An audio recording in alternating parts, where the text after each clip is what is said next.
Olá a todos.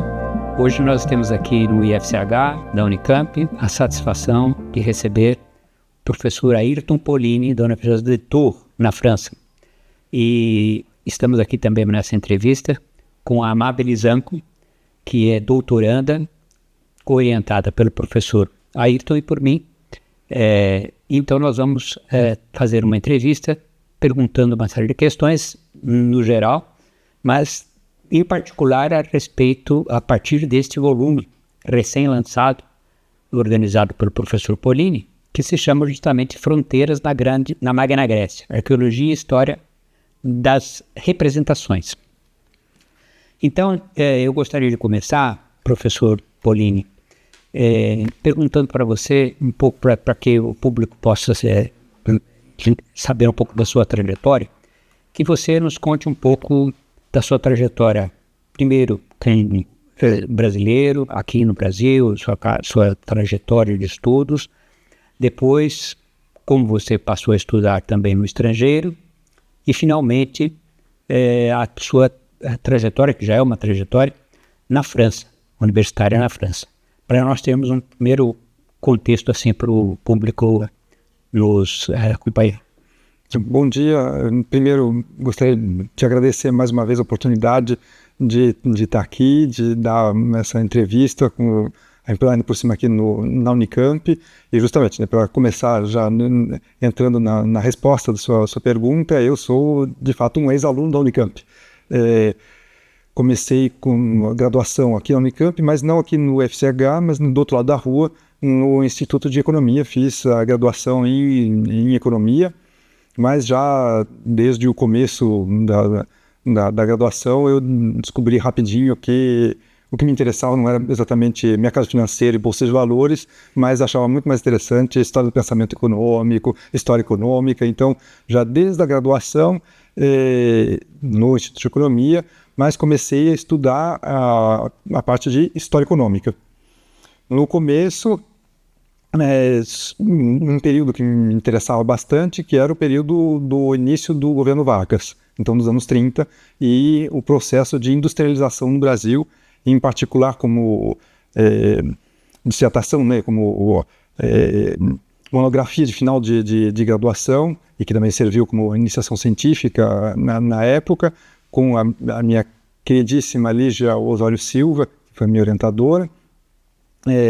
Fiz então as pesquisas sobre uma lei de importações, de restrição de importações de máquinas têxteis no Brasil em 1937, e as repercussões para a criação de uma indústria têxtil e de máquinas têxteis no Brasil. Então, realmente, história econômica do século XX, relativamente clássico em termos de estudos assim.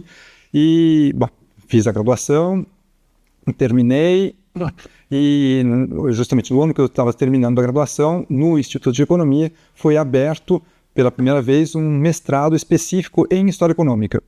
Então eu estava no bom momento, num bom lugar, e fiz parte da primeira turma que se inscreveu então nesse mestrado de História Econômica, sempre com a minha queridíssima Lígia Osório Silva como orientadora. E aí, no início, ainda jovem, tentando imaginar, depois disso, como se faz para ter alguma possibilidade de ter uma carreira, alguma coisa para fazer depois. Então, eu falei assim, vamos tentar fazer alguma coisa talvez um pouco mais útil, entre aspas, assim, e comecei, então, a estudar as recomendações de organismos internacionais, tipo FMI, Banco Mundial, UNCTAD, de políticas econômicas ao Brasil, comparando dois períodos bastante opostos, assim, o período dos anos 60, da dita Aliança para o Progresso, Alliance for Progress, e o período dos anos 90 do Consenso de Washington. Então, justamente, um que tentava favorecer justamente o desenvolvimento no Brasil de políticas econômicas, e o outro de globalização e diminuição do papel do Estado, de intervenção do Estado na economia. E estava nesse meio tempo, e foi aí que eu voltei em certo sentido, a fazer o que desde sempre tive vontade, que era estudar a antiguidade, principalmente arqueologia.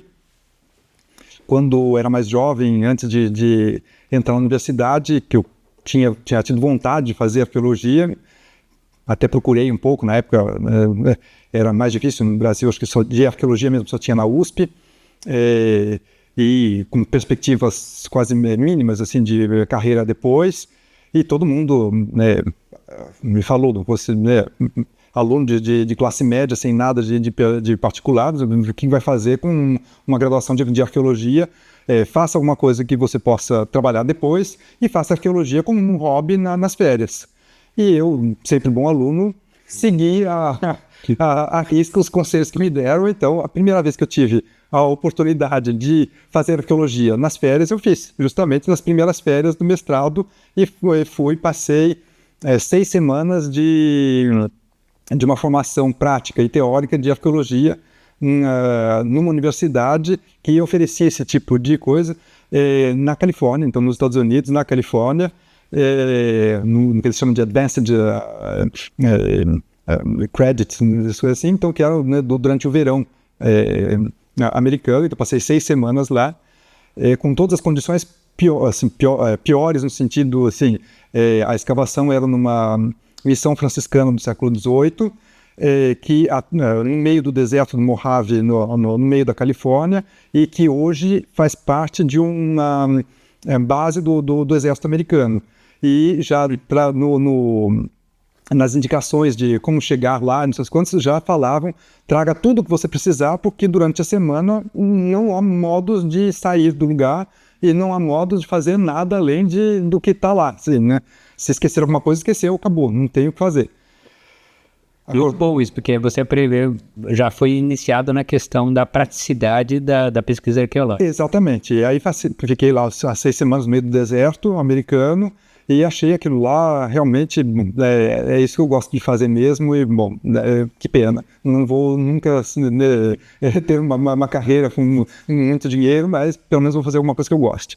E as coincidências, ou como eu escrevi até para a minha livre-docência, que a gente tem que fazer um memorial para a livre-docência que eu defendi no ano passado, tem que fazer um memorial justamente, recordar assim, as etapas do percurso acadêmico, e aí eu orientei todo esse memorial, um pouco assim, usando um pouquinho de humor, obviamente, falando que o meu destino justamente foi guiado pela divindade grega da Tyche, né, o destino, a fortuna pelos romanos, o destino, a boa ocasião, não importa, e que então guia o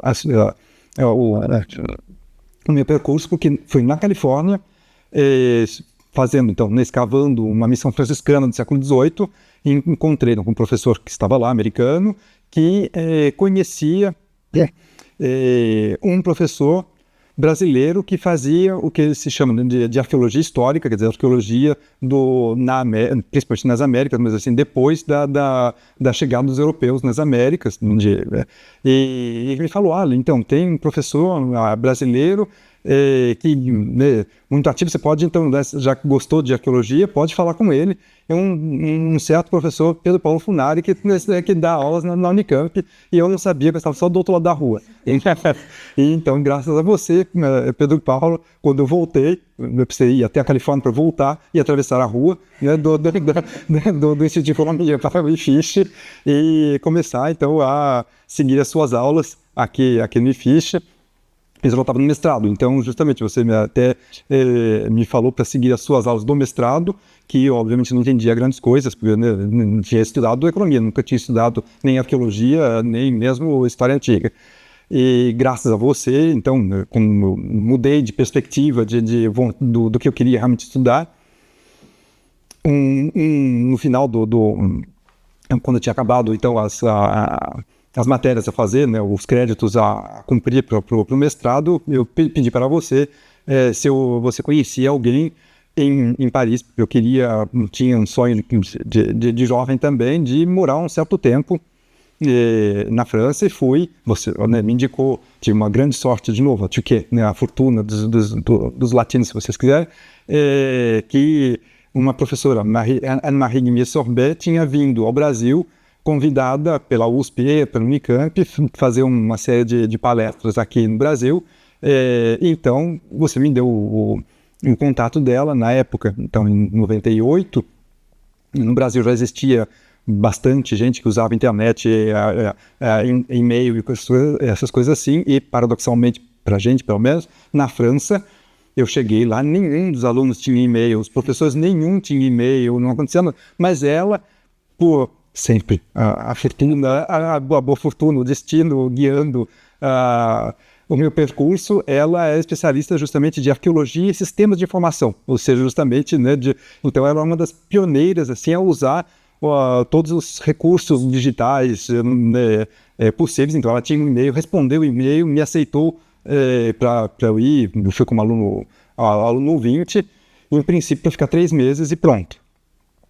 Comecei entrei em contato com ela, me acolheu super bem, comecei a seguir as aulas dela e perguntei, então, o que mais eu assisto como aula, né, além das suas? Ela falou, você é livre, pode fazer o que bem quiser. Assim. E no catálogo de cursos existia um que se aproximava um pouquinho do que eu tinha estudado aqui com você. Como você é especialista no mundo romano, nós tínhamos estudado no semestre logo anterior as casas romanas. E tinha lá um curso que estava lá com casas romanas e arqueologia romana. Eu falei assim, bom, esse pelo menos eu vou entender alguma coisa, porque até ali eu não estava entendendo literalmente nada. Porque eu tinha lá, eu comecei a seguir então as aulas da Anne-Marie Guimier-Sorbet, que era sobre Alexandria, na época helenística, né, fundado pelo Alexandre, e por mosaicos, né, a representação iconográfica de mosaicos sempre de época helenística na Macedônia, que eu nunca tinha a menor ideia do que fosse, eu não conseguia entender qual era a diferença do tipo de mosaico, nada. Então, por exemplo, esse pelo menos eu vou entender alguma coisa, vou lá, né, alguma coisa vai sobrar. Obviamente, a Inês Rouvet, que era a responsável pela aula, ela estava dando aula, na verdade, de arqueologia da Magna Grécia. E aí, então, foi como se eu tivesse visto a luz, né, Fiat Lux, assim, eu estava estudando, né, os gregos na Itália, o que para mim foi maravilhoso, porque eu tinha estudado italiano aqui na Unicamp, além de francês e italiano aqui na Unicamp, e queria estudar arqueologia, história grega, mas na Itália, então seria melhor ainda, achei aquilo maravilhoso, e a Inês Rouvet foi de uma coragem infinita de me aceitar como aluno brasileiro, chegando ali fresco, sem nenhuma base, mas literalmente nenhuma base, nem de letras clássicas, nem de história antiga, nem de arqueologia ou história da arte antiga. Mas, assim, por algum motivo, obviamente, porque eu fazia perguntas na aula, em comparação aos estudantes franceses, são bem menos interativos, e eu me restringi, inclusive, né, para fazer perguntas, mas ela sentiu que eu tinha motivação, que eu tinha vontade de fazer, fazia perguntas, obviamente ela percebeu que eu era diferente, já, né, brasileiro, falando, bom, não importa tudo isso, e aceitou, falou, podemos fazer, você pode ser aluno e pode se inscrever, então, no mestrado daqui, no ano seguinte. E aí, então, eu fiz. Voltei para o Brasil, defendi o mestrado aqui da Unicamp, fui o primeiro, na verdade, já ter defendido o mestrado daqui, porque nesses tempos que eu fiquei na França, já seguindo as aulas, primeiro como aluno especial lá na França, eu tinha que terminar o mestrado daqui. Mas aí na França, em Paris, ainda por cima, para ter o acesso aos documentos oficiais de FMI, Banco Mundial, UNCTAD, todas as coisas, era muito mais fácil, muito mais simples. E mesmo na minha defesa do mestrado, foi de mas como você conseguiu ter tanta documentação em francês, em inglês, em coisas assim? Então, eu procurei. Mas defendi e depois aí me inscrevi de fato no mestrado. E lá na Universidade de Nanterre, na periferia de Paris, que tinha, então, e continua tendo, o mestrado e o doutorado depois, o que eles chamam de ciências da antiguidade, no espírito mais tradicional, de origem germânica, né, do final do século XIX, do Altertumswissenschaft, né, dos estudos sobre a antiguidade de modo geral. Então eram alunos de letras clássicas, história, arqueologia e história da arte. Né? Então a gente tinha aulas um pouco de cada coisa dessa, e aí eu comecei a me formar e recuperar o tempo perdido. Então eu lia de maneira compulsiva o tempo inteiro sobre tudo e fazia tudo que eu podia para aprender tudo que eu não tinha feito como curso, digamos, regular, mais tradicional. Então, aulas de grego, latim, história antiga, história da arte, arqueologia, e o assunto mesmo da minha dissertação, que era já o protótipo, né, a primeira etapa, né, que virou agora isso, que era começar a estudar a organização do território, do espaço rural, de uma cidade grega em específico, que é Poseidonia Paestum, no sul da Itália, um pouquinho para o sul de Nápoles, onde a Agnès Ouvret era a diretora das escavações. E ela tinha acabado de mudar de departamento. Antes ela estava no departamento de latim, e ela mudou de departamento para o departamento de arqueologia e história da arte, uns 2 anos antes, 1 ou 2 anos antes de eu chegar lá na França. Então os alunos dela, até então, eram todos de letras clássicas, de latim principalmente. Sim. E aí ela conseguiu um primeiro financiamento para poder levar alunos de Nanterre para a escavação em Paestum.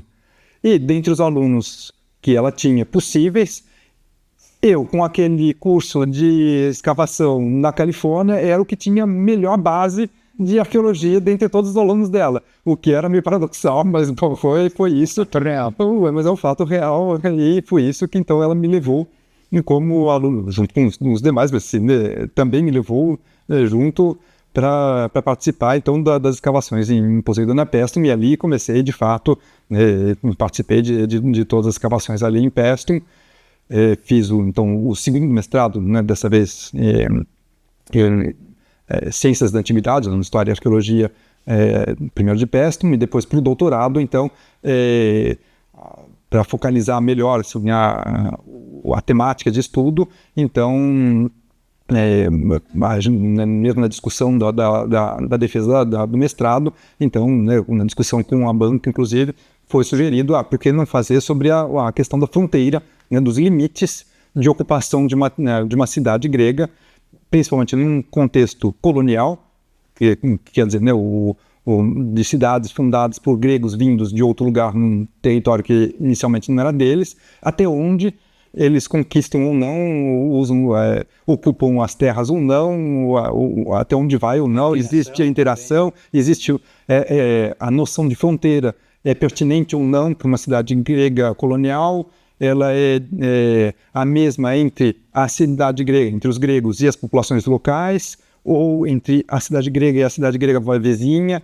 né? Quais são essas definições possíveis e as representações, que sejam elas tanto iconográficas, mas também intelectuais, né, assim, do imaginário intelectual da fronteira. Por isso que vim, então, a falar das fronteiras, porque, inclusive, né, graças, em grande parte, né, à minha formação como, né, primeiro, aqui no Brasil, tendo estudado a colonização das Américas, na época moderna, obviamente, e o pequeno detalhe, né, justamente, né, da grande fortuna, o da Turquia, a Agnès Ouvret, muitos anos antes, publicou um artigo interessantíssimo, muito importante nos estudos, que era junto com outro especialista francês, mas especialista do mundo colonial hispânico no México, o Serge Grozinski, um artigo que começa com o título em espanhol, Eles são coloninhos, né? Justamente onde ela queria, como somos crianças, né? Então, né, que é uma expressão que os colonos europeus se referiam aos indígenas, né, no México, mas o importante do artigo era uma comparação entre a maneira de se estudar a colonização grega antiga e a colonização moderna hispânica no México. Então essa ideia um pouco heterodoxa, né, de comparar contextos históricos bastante diferentes, mas assim tentar ver o quanto o estudo da colonização moderna pode ajudar a interpretar de maneira diferente o estudo da colonização antiga e vice-versa. Então era já uma coisa que a Agnès Wollrich tinha trabalhado, se interessava, e por isso, em parte, talvez, da coragem que ela teve de me aceitar como aluno. Mas e aí, então, fiz o doutorado. Você pode continuar depois, mas eu ia falar o seguinte, que o tema, né, das fronteiras que você acabou de mencionar, e eu ia te fazer uma questão que é a seguinte, você primeiro ressaltou a sua formação aqui no nosso continente, não no Brasil, mas no nosso continente, quer dizer, a ideia de sociedades que têm colonização e que têm, portanto, convivência com nativos e com outros povos, então o colonialismo, digamos assim, uma experiência que tem alguma coisa a ver com colonialismo inevitavelmente. Depois você mencionou que você foi nos Estados Unidos e você foi, digamos, era isso que estava lá, né? Porque você, quando estuda o Califórnia e missão franciscana, você está lidando com esse mesmo problema, quer dizer, hispânicos, indígenas, africanos, em certa medida, os religiosos, e é uma arqueologia que, como você disse, arqueologia histórica significa arqueologia feita, em geral, nas Américas, no período posterior à chegada. Então, quer dizer, já é um segundo momento que você vai vendo isso. Depois, quando você chega na França e você nos conta aqui, né, essa questão da parceria entre, não tão usual, entre uma classicista, uma pessoa interessada no mundo antigo, que é a Louvet, e o Hans Wieski, que é um estudioso do continente americano, não tinha a ver com você, foi feito antes. Mas de qualquer maneira, a questão, digamos assim, que está aí epistemológica, que eu acho que é interessante que você fale um pouco,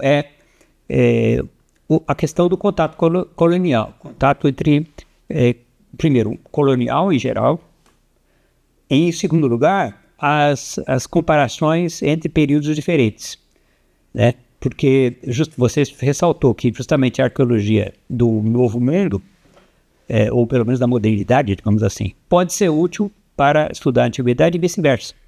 E isso, na França mesmo, antes de você chegar, já tinha também outros autores falando em arqueologia histórica da Grécia. Então, quer dizer, já pensando nessa interação de categorias. Então, assim, eu acho que o contexto mostra bem como a sua vocação, os seus interesses bateram também com essas circunstâncias, né? Mas aí daí é que eu ia falar, que se você acha que esse contexto moderno, quero dizer, contemporâneo, quero dizer, você também cita numa das suas obras o Benedetto Croce, que toda a história é história contemporânea.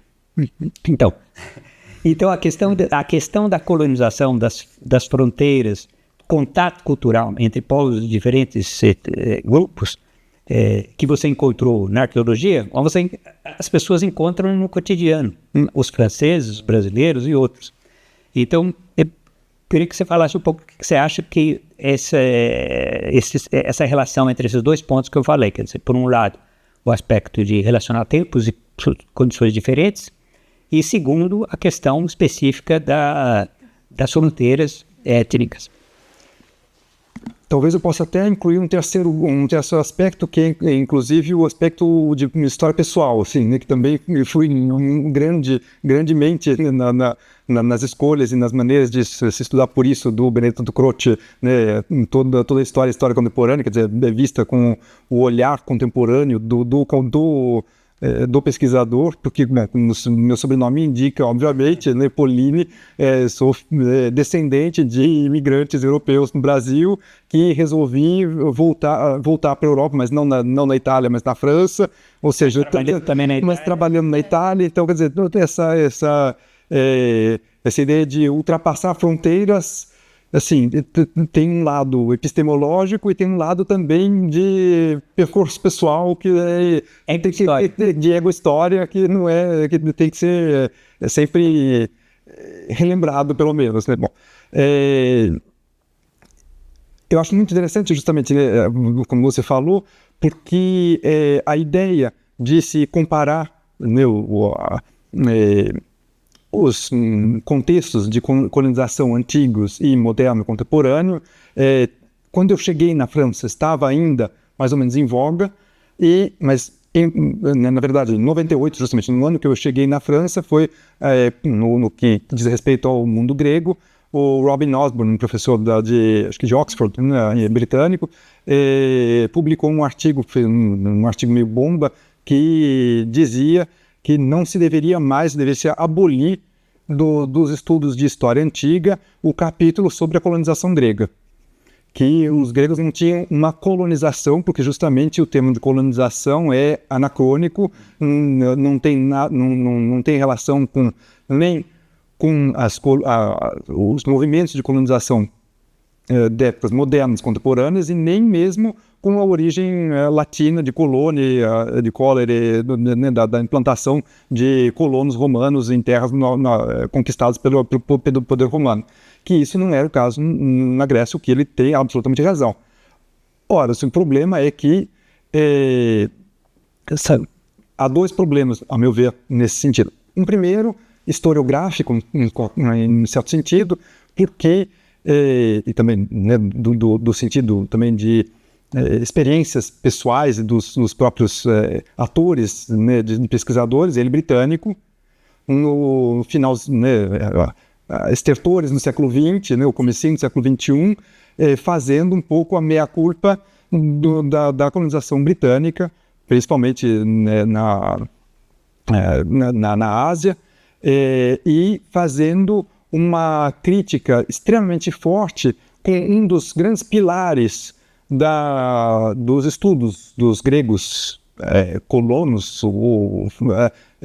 além Marx, se tentar tirar o termo de colonização, o Thomas Dunbabin, que era o protótipo mesmo do colono britânico, nascido na Austrália, e que da Austrália voltou para a Inglaterra e se instalou, estudou e depois se instalou em Oxford, e ele, Dunbabin, nos anos 40, publicou o livro dele em 48, fazia ele um paralelo claro, bem assim, explícito, direto, entre a colonização britânica e a colonização grega. Então, era uma reação do Robin Osborne e de uma grande parte da historiografia atual britânica e o escrito em inglês em geral, de se contrapor a essa visão um pouco, de fato, né, ultrapassada, de uma comparação muito simples, assim, né? Mas é interessante que esse percurso de alguns estudiosos, por exemplo, da Austrália, irem para a Grã-Bretanha, como por exemplo o Gordon Childe, é um exemplo também. Então, quer dizer, existe uma questão que, além do caso individual, tem uma questão mais ampla, né? E tem uma questão epistemológica que você acena aí, que eu acho interessante, que é o fato de que essa questão, digamos, colonial, muitas pessoas no contexto contemporâneo tem dois momentos, quer dizer, o momento em que esses impérios existiam, o Império Britânico, o Império Francês, e depois, com a descolonização, uma espécie de, olha, não tem nada a ver com isso. E isso também, eu acho que poderia ser levado em conta. Mas eu acho que a Margaret teria uma observação ou questão. Na verdade, eu estava absorvendo todas as falas de ambos, né, que é um debate muito interessante. Eu como doutoranda de ambos, como orientando, estou tentando absorver todo esse aporte teórico, mas eu acho muito interessante porque eu conheço você há muitos anos, Já trabalhei com você fora do país, por 2 vezes agora, na França, e como esse é um contexto muito diferente. E ouvindo você falar, realmente, me parece que o tema de pesquisa, ele encaixa certinho na sua história de vida, né? A gente está falando de fronteiras, que é algo que eu vejo como um assunto muito interessante porque existem diversos matizes na questão da palavra fronteira. Ela não significa só um espaço físico, né? O termo geográfico, ela pode ser social, cultural, econômica, de gênero, que é um aspecto muito importante dessas relações na antiguidade e é um tema muito em voga, muito importante no contexto atual, né? Voltando para aquela ideia que a gente fala, cada historiador vai fazer essa história de uma maneira, porque afinal a história ela não é imparcial, a gente escreve de onde nós estamos, das nossas experiências pessoais, e as suas experiências pessoais são realmente únicas, né? É uma trajetória acadêmica bastante singular. Eu falo às vezes que não é só atípica, é quase exótica. Eu conheço... É muito comum na arqueologia, principalmente entre os arqueólogos brasileiros, considerando, né, o nosso contexto da arqueologia no Brasil, que quem tem contato fora do país sabe que é bastante difícil trabalhar com arqueologia aqui. A gente não tem os mesmos recursos, a gente não tem o mesmo aporte financeiro do governo. É muito difícil, mesmo hoje, como você falou, temos mais cursos de arqueologia no Brasil do que quando você fez a sua graduação. Mas mesmo assim ainda é muito difícil. Então, os arqueólogos brasileiros, muitos deles têm uma trajetória um pouco singular, um pouco diferente. Mas a sua é muito singular. Porque você veio da economia, foi para os Estados Unidos, trabalhar com uma missão franciscana e acabou na antiguidade na França, dando aula, sendo professor na França. É um percurso muito interessante, que eu acho muito, muito legal da gente vir aqui no Brasil, poder ter contato com uma história dessa, porque a academia, a gente aqui no Brasil, a gente tem uma ideia muito diferente, muito restrita de como é para ir para fora do Brasil. Para muitas pessoas parece uma coisa muito fora da curva, muito difícil. Sim, lógico, é muito difícil, mas não é impossível se você se empenhar e se trabalhar para isso. Justamente, eu ia falar uma coisa que o seu percurso é inspirador. Acho que esse é o ponto que você estava falando, né? Inspirador. As pessoas podem aspirar a fazer isso, como é o caso de você, no momento. Mas não é só isso. Eu ia dizer também que o fato de você ter feito essa trajetória tem uma vantagem muito boa para os outros brasileiros. É uma coisa que os chineses fizeram muito isso e fazem ainda, que os chineses mandaram muitos dos seus estudiosos para Estados Unidos, Inglaterra e outros lugares. Muitos deles ficaram, não voltaram. E isso é uma coisa que eles ressaltam como uma coisa muito positiva. Por quê? Porque os outros que ficaram têm lá o contato para eles desenvolverem um monte de coisa, que é o seu caso justamente em relação a outras pessoas aqui no Brasil. Então, eu acho que é bom porque a gente costuma pensar em termos de fuga de cérebros. Sim. Mas, na verdade, tem o contrário também. Quer dizer, você tem pessoa lá, que seja do nosso meio e que esteja lá, vai ajudar tantos outros aqui, que eu acho que esse é o caminho. Então, eu acho que a Amabile tocou num ponto interessante, que eu acho que é importante para quem está nos vendo aí, ter isso como parâmetro. E outra coisa também, quando o Ayrton sempre fala do acaso, tiré em grego, acaso, eu acho que isso também é outra coisa importante, porque significa que a pessoa tem que estar aberta às circunstâncias. E a outra palavra que você usou, você não usou agora, mas usa em geral, que é kairos, quer dizer, o momento oportuno. Existem momentos que vão surgindo e que a pessoa pode ir atrás, deve ir atrás, e é isso que permite que a pessoa possa, digamos, ter um contato muito maior com o mundo, e ser útil socialmente. Eu acho que é um exemplo. Mas eu ia, para ir caminhando para a conclusão, eu ia te falar o seguinte: no caso desses temas que são que tocam em problemas contemporâneos. Tocam bem diretamente, porque, como eu disse, fronteira na Magna Grécia. Então, nós estamos falando do mundo antigo. E assim como no caso do México, que você esteve, então. Mas, estamos falando de hoje, porque se a gente for pensar, por exemplo, Califórnia é uma região que foi invadida pelos Estados Unidos, né? Foi tomada.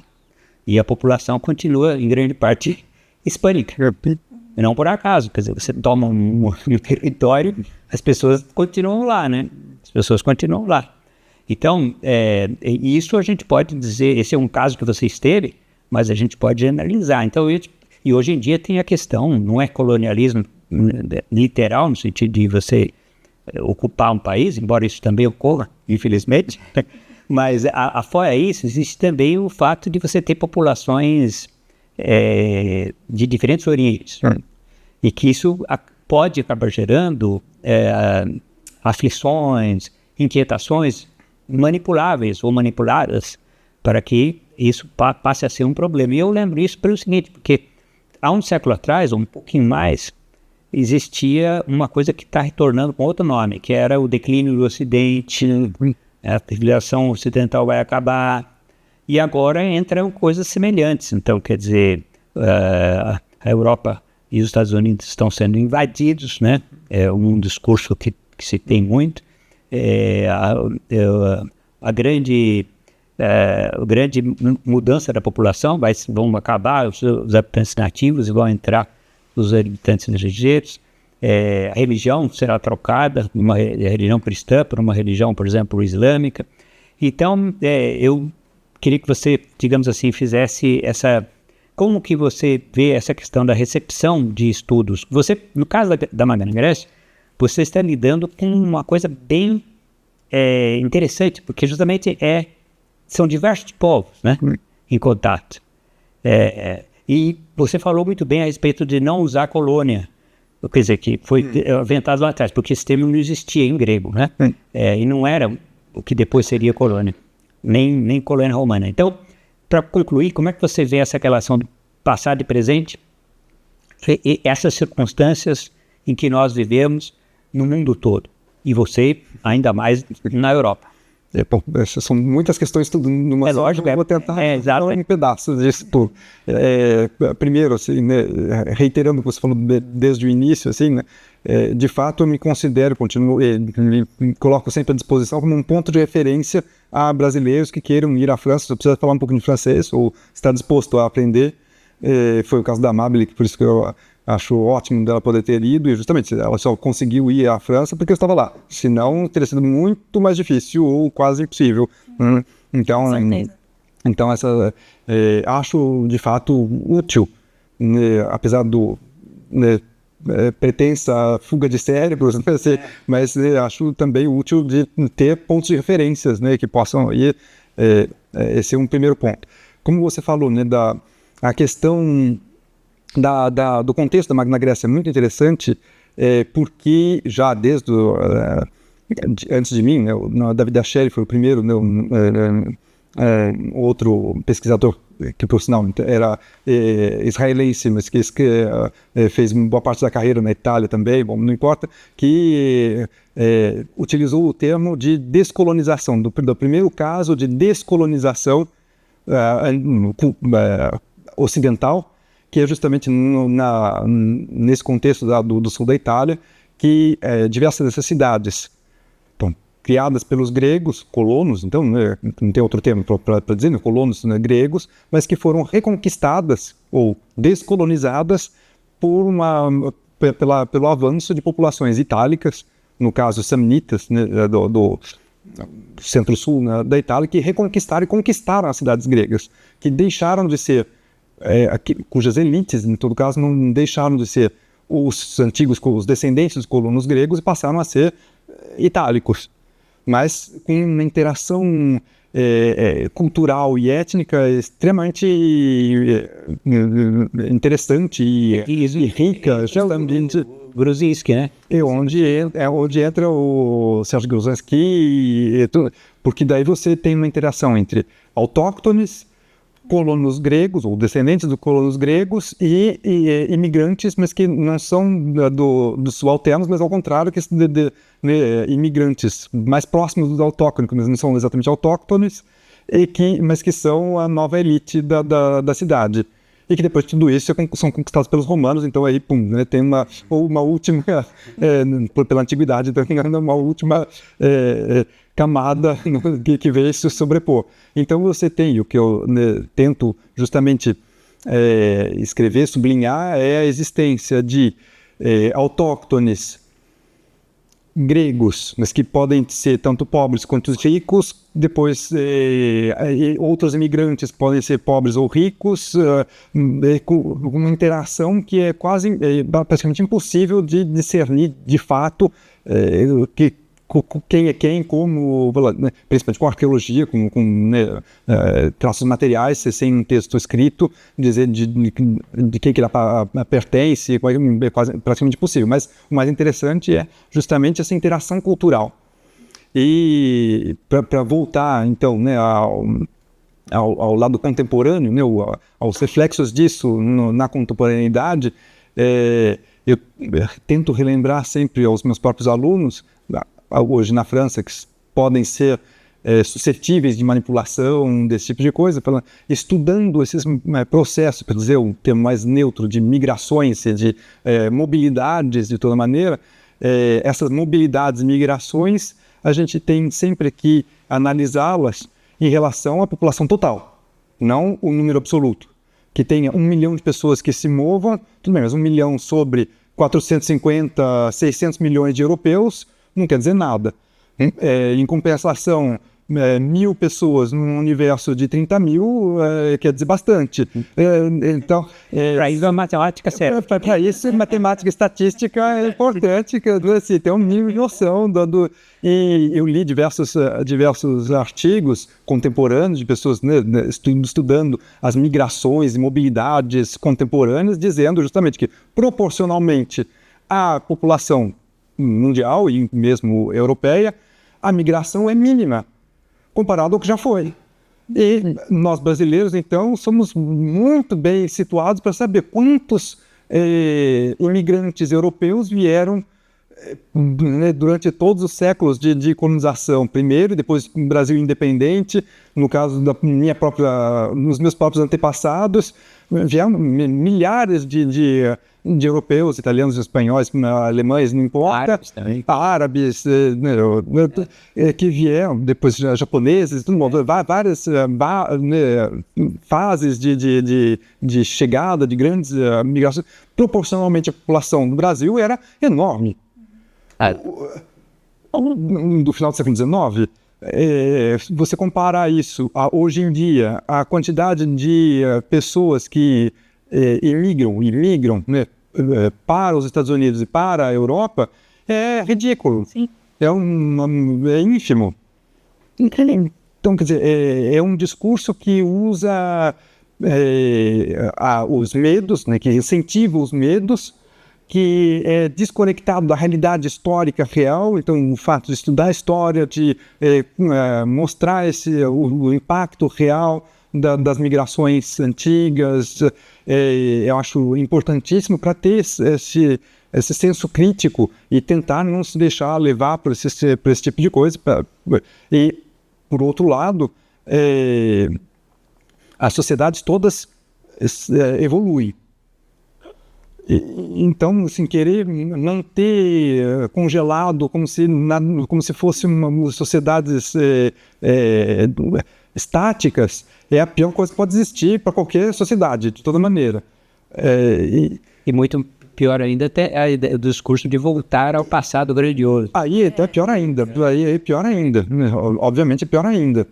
Então, de fato, eu acho que como eu falei, né, o termo colonialismo seria anacrônico para o mundo grego, mas existiu um processo o que eu escrevo, pelo menos, não foram aventuras individuais de pequenos grupos que chegam e que se instalam e tudo bem, estamos bem junto com os autóctones, e aí por milagre isso virou uma cidade grega. Não, eram contingentes de pessoas organizados que chegaram com diversos barcos. Alguns deles podiam ter tido formas de acordos com as elites locais, e justamente o que todo mundo sempre tenta apagar ou diminuir assim, né, dos discursos históricos, são todas as partes das violências, não só do colono que chega, mas também das elites locais, que também são violentas em relação às populações subalternas locais.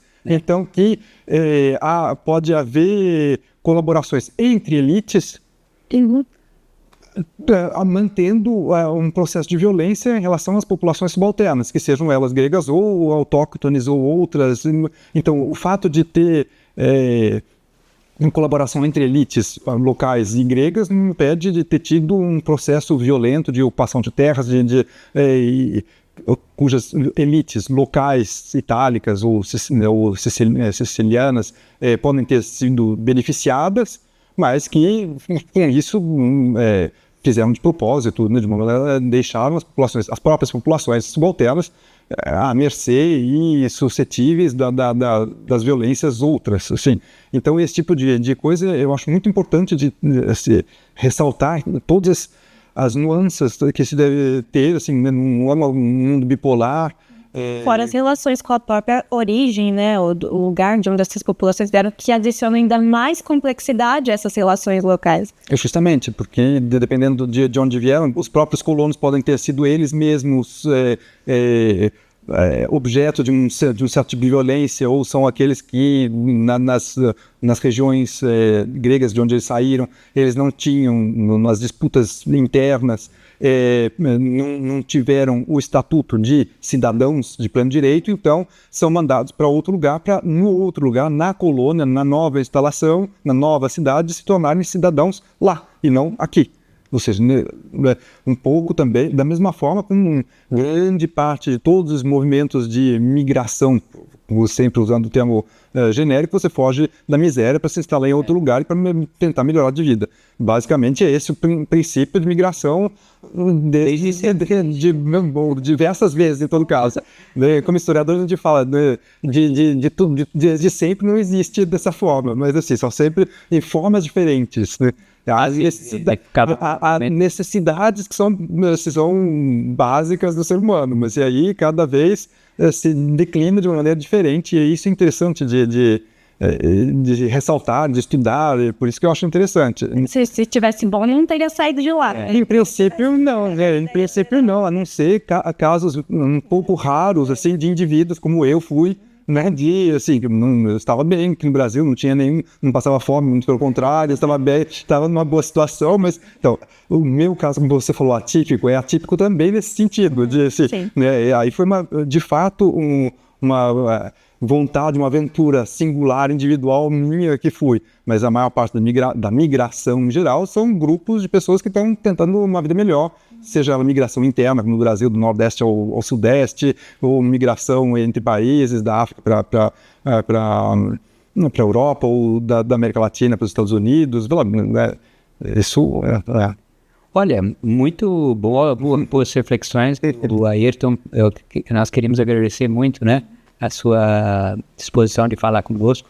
Mais uma vez. Dessa vez no estúdio do IFCH, com apoio e gravação profissional, né? Queríamos agradecer muito, dizer que eu acho que as pessoas que vão assistir isso aqui, estão assistindo, elas estão ficaram inspiradas com essa sua apresentação, porque a grande questão muitas vezes é justamente isso. Como você disse lá atrás, o que eu vou fazer? Você falou lá, o que eu vou fazer da vida, etc. Isso é normal, essa inquietação. Então, é um belo exemplo de como as coisas podem prosseguir e dar muito certo. Então, muito obrigado pela sua entrevista, Ayrton. Eu que agradeço a oportunidade mais uma vez de estar aqui, de voltar às origens, em certo sentido, de poder, né, Se o meu percurso de vida pode ser inspirador, então melhor ainda. Eu me inspiro de Moses Finley, que saiu dos estudos de direito e de psicologia para ser um dos grandes estudiosos do mundo antigo, e que também saiu dos Estados Unidos perseguido pelo macartismo e se instalou na Inglaterra. Bom, esse tipo de situações assim peculiares, e como você disse, né, só relembrando, né, você falou que eu também uso o termo de Kairos, né, do momento oportuno. Esse, na verdade, eu uso hoje porque foi um dos elogios mais bonitos que a minha caríssima Agnès Ouvret fez na defesa da minha livre docência, né, porque eu estava o tempo inteiro falando foi a fortuna, o destino, a Tchuké, e ela falou assim: eu discordo de você, não foi a Tchuké, foi o Kairos, o momento oportuno, a possibilidade de aproveitar das oportunidades que são oferecidas. Então, transmitindo o elogio da Agnès Ouvret como mot de la fin, assim, o único conselho que eu posso dar é: aproveitem as oportunidades quando são dadas. E sempre há oportunidade.